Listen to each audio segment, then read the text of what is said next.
Hello, welcome na naman po sa ating Chef KB YouTube channel. At ngayong araw ay magluluto tayo ng dinakdakan. Una nating gagawin ay i-marinate ang ating pork liver with our liquid seasoning. Ayan. At also maglalagay din tayo dyan ng ground black pepper. I-marinate natin ito for about 20 to 30 minutes. Ang next nating gagawin ay papakuluan naman natin ang lahat ng mga karne except sa liver na sinet aside natin kanina. So meron tayo ditong pork ears, pork face or maskara ng baboy at pork shoulder. Maglalagay tayo ng pamintang buo or whole black peppercorns. Maglalagay din tayo ng crushed garlic cloves, some bay leaves or dahon ng laurel. At syempre, maglalagay din tayo ng salt. Kahit anong salt ay pwede nyong ilagay sa ating pagpapakulo. Then, hahayaan lang natin itong kumulo at lumambot for about 45 minutes to 1 hour. Check lang natin ito from time to time. At habang nagpapakulo ng karne, pwede nating balikan ang ating pork liver. Sa dinakdakan, kadalasan ng mga karne ay iniihaw. Pero sa recipe na to ay gagamit tayo ng air fryer. So perfect ito para sa mga taong nakatira sa mga condominiums or yung mga kagaya naming walang outdoor place para mag-ihaw. Lulutuin natin ng pork liver sa 180 degrees and about 8 minutes on each side. So total of 16 minutes. So ayan, after mga 16 minutes, tanggalin na natin ang pork liver sa ating air fryer. Itabi muna ito at hayaang lumamig.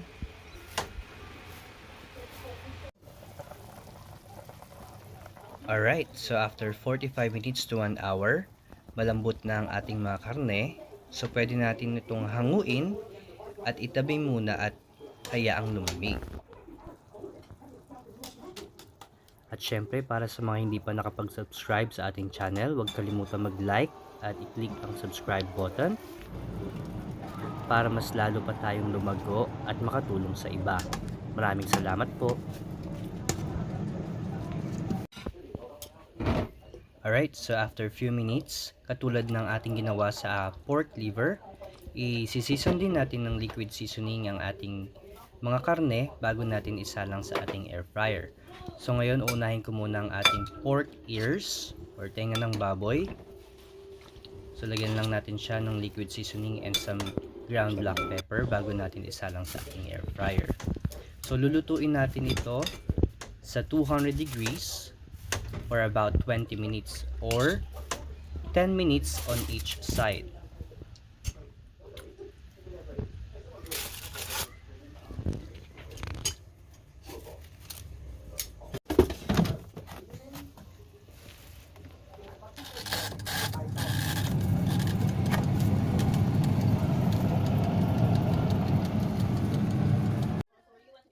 Yan, after 20 minutes, ito na magiging itsura ng ating pork ears.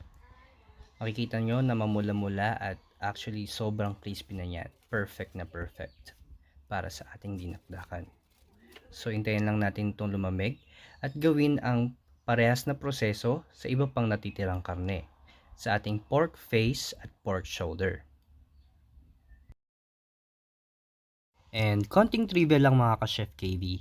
Ang dinakdakan ay tinatawag ding warek-warek, which is a Filipino dish na nag-originate sa Ilocos region. Mayahaning tulad din ito sa sisig ng Pampanga. At pinagkaiba nga lang, ang dinakdakan ay hindi tinadtad ng maliliit at ito ay laging sinuserve with a sauce na gawa sa brain or mayonnaise.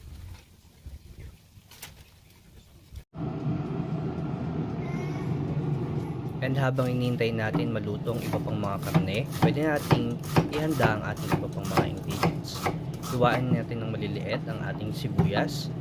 Pwede tayong gumamit ng puti or mas okay kung gumamit tayo ng pulang sibuyas dahil ito ay mas malasa at magbibigay linamnam sa ating dinakdakan. gagamit din tayo ng luya na hiwain natin sa maliliit at ating green chilies. Ayan. Gagamit din tayo ng calamansi juice. At ito naman ang mga ingredients na ating gagamitin sa paggawa ng dinakdakan sauce. So sa isang batch ng sauce, kakailanganin natin ng mayonnaise, about 1 and 1/2 cup of mayonnaise. Pwede nyo rin siyang haluan ng Japanese mayo kung gugustuhin nyo. Then lalagyan natin ng isang lata ng liver spread, kahit anong brand. Yan. Ito ay magbibigay linamnam sa ating sauce. Siyempre lalagyan din natin ng liquid seasoning, about 1/4 cup, and ground black pepper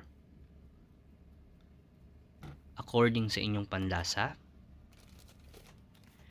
at 1 kalahating kutsara ng white sugar.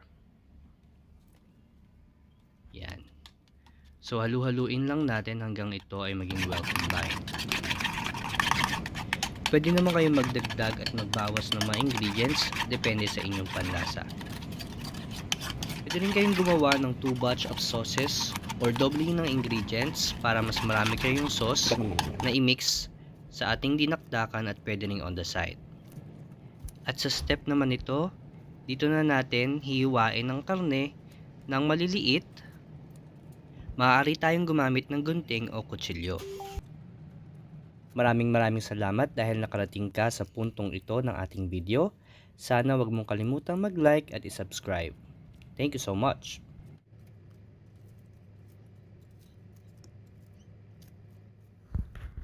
At sa last step naman ng ating dinakdakan, imemekos-mekos lang natin ang lahat ng ingredients.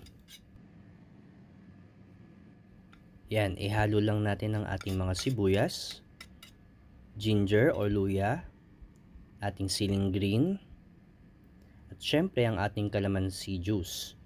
Or kung wala naman kayong calamansi juice, pwede rin kayong gumamit ng lemon juice. Ihalo na rin natin ang ating ginawang sauce. Yan. So halu-haluin lang natin hanggang maging well combined. At maaari na natin itong enjoy kasama ang ating mga barkada o ang ating pamilya. Ang dinakdakan ay maaari nating ihanda bilang appetizer. Pwede rin itong ulamin kasama ng kanin. At also, pinakamasarap ay gawing pulutan kasama ng malamig na beer. At ito na nga, tapos na ang ating version ng dinakdakan. At sana nagustuhan niyo itong recipe na ito. At wag na kayong magpatumpik-tumpik pa at gawin niyo na rin sa inyong mga tahanan. Maraming salamat sa inyong panonood. Hanggang sa muli!